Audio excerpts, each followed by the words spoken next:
बिस्मिल्लाहिर्रहमानिर्रहीम। अस्सलाम वालेकुम व्यूअर्स, लास्ट वीडियो में हमने सिंपल इंक पेन और जेल पेन जो भी आप यूज़ करते हैं उससे जो है वो स्टाइलिश अल्फ़ाबेट्स कैपिटल लेटर्स में और स्मॉल अल्फ़ाबेट्स जॉइनिंग में लिखना सीखा था। फिर हरूफ तहज्जी की प्रैक्टिस की थी और साथ जो है वो काउंटिंग की जो है प्रैक्टिस की थी, कैसे कैसे लिखना है फॉर बेस्ट प्रेजेंटेशन।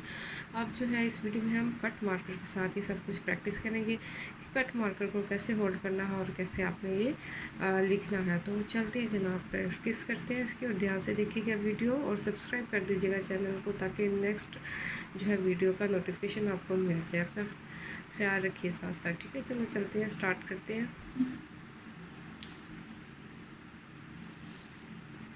अच्छा, ये देख लीजिए ऊंची टिप है उससे मैं बारीक लिखूँगी और जब बोल्ड करना होगा तो बिल्कुल स्ट्रेट कर लूँगी, ठीक है। आप मैं स्टार्ट करेंगे और फॉलो करिए।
चलिए अब उर्दू हरूफ तहजीक की प्रैक्टिस करेंगे।